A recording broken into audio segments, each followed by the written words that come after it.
Everyone, আমার নতুন একটি ব্লগে আপনাদের সবাইকে অনেক অনেক স্বাগত। কেমন আছেন সবাই? আশা করি সবাই খুব ভালো আছেন, সুস্থ আছেন। আমরা এখন সেন্ট্রাল স্টেশনে আছি আর যাচ্ছি ইতালির এক সুন্দর মনোরম শহরে। আর আপনাদের সঙ্গে এই ব্লগটি আমি শেয়ার করছি এপ্রিল মাসের শেষের দিকে। মিলান থেকে আমরা ডে ট্রিপ করেছিলাম, আর মিলান থেকে তুরিন যেতে প্রায় ওই 1-1.5 ঘন্টার মতো সময় লাগবে ট্রেনে। এই চাষবাসের ক্ষেত দেখতে দেখতে পৌঁছে গেলাম তুরিন স্টেশন। তুরিন ইতালির একটি প্রাক্তন শিল্প শহর, যা 2006 সালে অলিম্পিকের জন্য আবার নতুনভাবে ডিজাইন করা হয়েছিল। আর এখন এটি ইতালির সবথেকে মনোরম শহরগুলির মধ্যে একটি। আর অর্থনৈতিক দিক থেকে মিলান এবং রোমের পরে এই শহরটি ইতালির 3য় স্থানে রয়েছে। এই তুরিন শহর বিখ্যাত হলো এর বোরোক, রোকোকো, নিউ ক্লাসিক্যাল এবং আর্ট নৌভেও আর্কিটেকচারের জন্য। আর চকলেট হেজেলনাট স্প্রেড নিউট্রেলার এখান থেকেই উদ্ভব হয়েছিল। এটি রিসোর্জিমেন্টোর রাজনৈতিক এবং বৌদ্ধিক কেন্দ্র ছিল, যা ইতালির একীকরণের দিকে পরিচালিত করেছিল। সেই জন্য এই শহরটিকে কখনো কখনো ইতালির দ্য কার্ডেল অব ইটালিয়ান লিবার্টি বলা হয়। আর এখন আমরা পৌঁছেছি পিয়াজা সান কার্লোতে। আর এর স্কোয়ারটিকে বলা হয় সান কার্লো স্কোয়ার। আর এখানে দুটি টুইন্স চার্চ রয়েছে, একটি হলো সান্তা ক্রিস্টিনা, আরেকটি সান কার্লো বোরোমিও। একটিতে কাজ চলছে বলে ওটা দেখানো সম্ভব হলো না। আর স্কোয়ারের চারপাশের বিল্ডিংগুলি সব 16-17 শতকের সুসংরক্ষিত বিল্ডিং। এটিকে ডিজাইন করেছিলেন কার্লো দি কাস্তেলামন্টো 1600 শতকে। যে দেখতে পাচ্ছেন এই অশ্বারোহী স্মৃতিস্তম্ভটি, এটি হলো ইমানুয়েল ফিলিবার্টের, যা স্কোয়ারের একদম কেন্দ্রে অবস্থিত। আর এর পরে রয়েছে তুরিনের এই বিখ্যাত রাস্তা, তার নাম হলো ভায়া রোমা। এই রাস্তার দুপাশে প্রচুর হিস্টোরিক্যাল বিল্ডিং রয়েছে। 700 মিটার দৈর্ঘ্যের একটি রাস্তা এক পিয়াজা থেকে অন্য পিয়াজাতে নিয়ে যায়। রাস্তার মধ্যে রয়েছে একটি বড় শপিং মল, যার নাম হলো গ্যালেরিয়া সান ফেদ্রিকো। আর এই মলের ডিজাইনটা একবার দেখুন, খুব সুন্দর। এই মলে রয়েছে বিলাসবহুল ব্যান্ড, বার, ঐতিহাসিক লাক্স সিনেমা, বহু বাণিজ্যিক অফিস, ডিজাইনার শপ। আর এই মলটিও হলো একটি দেখার মতো স্থাপত্য। মল থেকে বেরিয়ে এসে ওই রাস্তার মধ্যেই আবার হাঁটতে শুরু করলাম। বিল্ডিংগুলোর আর্কিটেকচারগুলো দেখুন। এটিকে তুরিনের লন্ডন অক্সফোর্ড স্ট্রিট বলে অনেকে মনে করেন। এই রাস্তার দুই দিকে রয়েছে বহু ডিজাইনার ফ্যাশন বুটিক, রেস্তোরাঁ, বার, আরো অনেক কিছুই। এই রাস্তার মধ্যে দেখলাম বিভিন্ন চাইনিজ, ভিয়েতনামি রেস্টুরেন্ট। আর এই চাইনিজ দোকান থেকে আমার কিছু কিছু পছন্দের স্ন্যাক্স কিনে আমরা এবার এই খেতে খেতে নেক্সট ডেস্টিনেশনের দিকে রওনা দেব। আর এখন আমরা যাচ্ছি পিয়াজা ক্যাসেলো। এটি হলো তুরিন শহরের প্রধান কেন্দ্রস্থল। আর এখানেই 4টি প্রধান রাস্তার অক্ষ রয়েছে। এই শহরের চত্বরে বিভিন্ন ঐতিহাসিক ল্যান্ডমার্কগুলি রয়েছে। এর কেন্দ্রে রয়েছে পালাজা মাদানার স্থাপত্য। এখানে রয়েছে 2টি রাজকীয় ভবন, যার একটি হলো পিডমেন্ট অঞ্চলের সদর দপ্তর, আর একটি হলো রয়্যাল চার্চ অফ সান লরেঞ্চো। এছাড়াও রয়েছে তুরিনের রাজকীয় প্রাসাদ, মিউজিয়াম, জিওভান্নি স্কোয়ার, থিয়েটার, আরো কত কি। আর ওই দূর থেকে দেখা যাচ্ছে মোল আন্তোলেনিয়ানার গ্র্যান্ড গম্বুজ। এটিও একটি ঐতিহাসিক ল্যান্ডমার্ক, যেটি এখান থেকে দেখা যাচ্ছে। ওখানেও যাব আমরা পরে। এটি হলো পিয়াজা কাস্তেলোর একটি অন্য দিক। এখানে ইমানুয়েল ফিলিবার্টোর স্মৃতিসৌধ রয়েছে, আর প্রথম বিশ্বযুদ্ধেরও অনেক স্মৃতিসৌধ রয়েছে। চলুন এবার যাওয়া যাক রয়্যাল প্যালেসের দিকে। তার মেন এন্ট্রান্স রয়েছে এই স্কোয়ারের মধ্যেই। প্যালেসটি 1646 সালে নির্মিত এবং 1865 সাল পর্যন্ত এটি রয়্যাল ফ্যামিলিদেরই বাসস্থান ছিল। আর এখন ওই প্যালেসের মধ্যে অনেক সেকশন রয়েছে, যেমন রাজার অ্যাপার্টমেন্ট এবং ওনার বিলাসবহুল সাজসজ্জা, রয়্যাল লাইব্রেরি, যার মধ্যে রয়েছে 2 লাখেরও বেশি বই এবং লিওনার্দো ভিঞ্চির অনেক পেন্টিং, রাজকীয় অস্ত্রাগারও রয়েছে। আরও একটি প্রাসাদ ছিল প্যালাজো মাদামা নামে, ওটা আগেই বলেছি। আর এটি একটি প্রাসাদ হওয়ার আগে মধ্যযুগীয় দুর্গ ছিল। ভিতরে রয়েছে প্রাচীন শিল্পের তুরিন সিটির মিউজিয়াম, পেন্টিং, ভাস্কর্যের অনেক সংগ্রহ রয়েছে। রয়্যাল প্যালেস থেকে বেরোলেই এর সুন্দর একটি গার্ডেন রয়েছে। কিন্তু এপ্রিল মাসের শেষের দিকে গিয়েছিলাম, তাই গাছে গাছে কোথাও কোথাও এখনো ভর্তি ফুল রয়েছে। আর এর বাগানটিও বেশ সুন্দর, সাজানো গোছানো, বসার জন্য জায়গাও রয়েছে। এখানে এই চাইনিজ দোকানগুলোতে বাবল টি প্রচুর পাওয়া যাচ্ছিল। ওই সাউথ কোরিয়াতে থাকার সময় এই বাবল টিটা খাওয়া হতো, এখন তো আর পাওয়া যায় না এখানে। তাই যখন পেলাম, এই যে আমার খাওয়া চলছে এখনো। তারপরেই চলে এলাম ক্যাথিড্রালে দি সান জিওভানি বাতিস্তাতে। এটি হলো তুরিন শহরের প্রধান গির্জা। এই যে এর ওপরে ওঠা যায়, ওপর থেকে ভালো ভিউ দেখা যায়।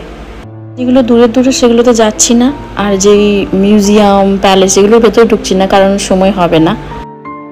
এখন যেখানে ঢুকছি এটার নাম হলো প্যালেন্টাইন গেট।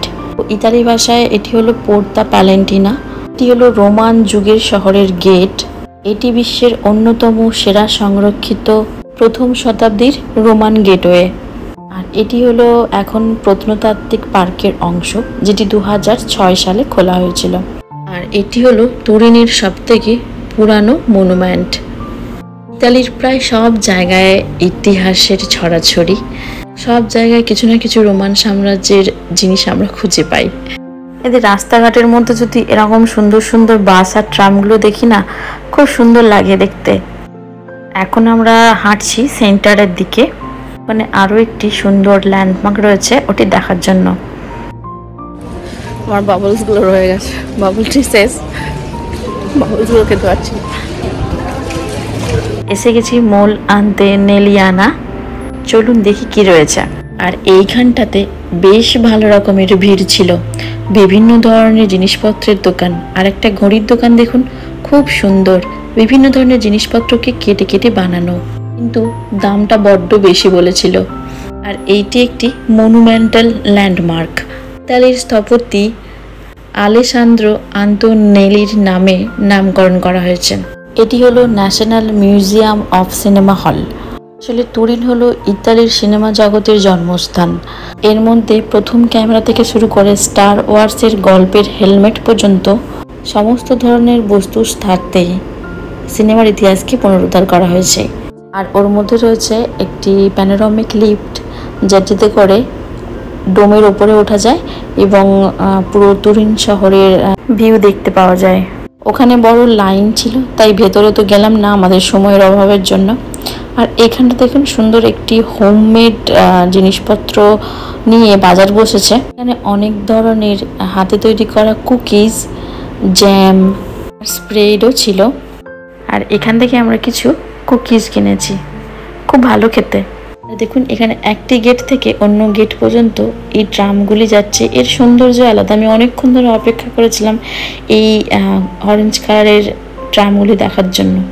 কি সুন্দর বিল্ডিংগুলোর মাঝখান দিয়ে এক প্রান্ত থেকে অন্য প্রান্তে যাচ্ছে, ভারী মিষ্টি লাগছিল দেখতে। ইউরোপের প্রায় সর্বত্রই এরকম সুন্দর সুন্দর পুরনো ট্রামের ব্যবহার ভীষণভাবে লক্ষ্য করা যায়, বড় ভালো লাগে দেখতে। চলুন এবার আমরা যাই নদীর দিকে।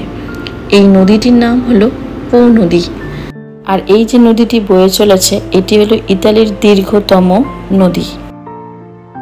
আর এই নদীটি ভেনিস শহরের ক্যানেলগুলির সঙ্গে যুক্ত, আবার মিলানের একটি বড় ক্যানেল নাভিগেলি বলে ওর সঙ্গে যুক্ত। তো চলুন তাহলে ওই নদীর পাশ দিয়ে দিয়ে হাঁটতে থাকি। আর এই নদীটি থেকে সরাসরি ক্রুজগুলো ওই ভেনিস শহরের ক্যানেলগুলিতে যেতে পারে। আর নদীর এপার থেকে ওই পারের গ্রামগুলির সৌন্দর্য অসাধারণ। আর নদীর বুকের ওপর যেসব পুরনো পুরনো ব্রিজগুলি রয়েছে, সেগুলি এক ঐতিহাসিক সৌন্দর্য প্রদান করছে। আমরা যেহেতু এপ্রিল মাসে গিয়েছিলাম, তো এপ্রিল মাসের শেষের দিকে হলো ঠান্ডাটা কিন্তু ভালো ছিল, কিন্তু আমরা যেদিন গিয়েছিলাম ওই দিন একটা ভালো রকম গরম ছিল। তাই এই নদীর ধারে কিছুক্ষণ বসার পরে জুতো মোজা খুলে ওই নদীতে পা ডুবিয়ে কিছুক্ষণের জন্য বসেছিলাম।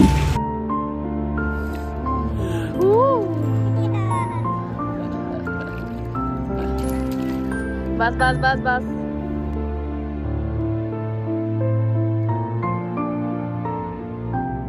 আর এতক্ষণ আমরা নদীর ধারে ছিলাম, তো চলুন ওপরে যাই এবার, যেখানে তুরিনের এক সুন্দর সাজানো রাস্তা দেখতে পাবো।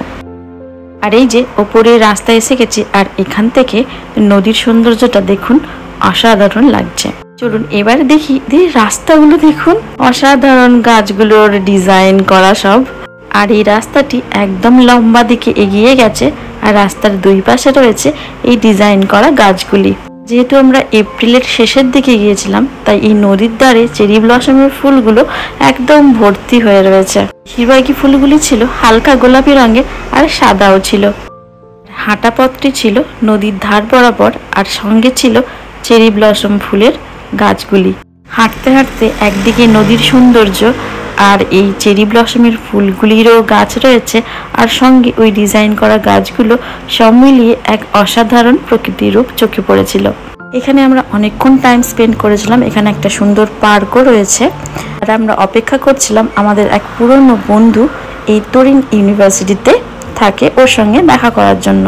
তো আরও গুটি কয়েক জায়গা রয়েছে, সেগুলো ওই বন্ধুর সঙ্গে যেতে যেতেই দেখবো।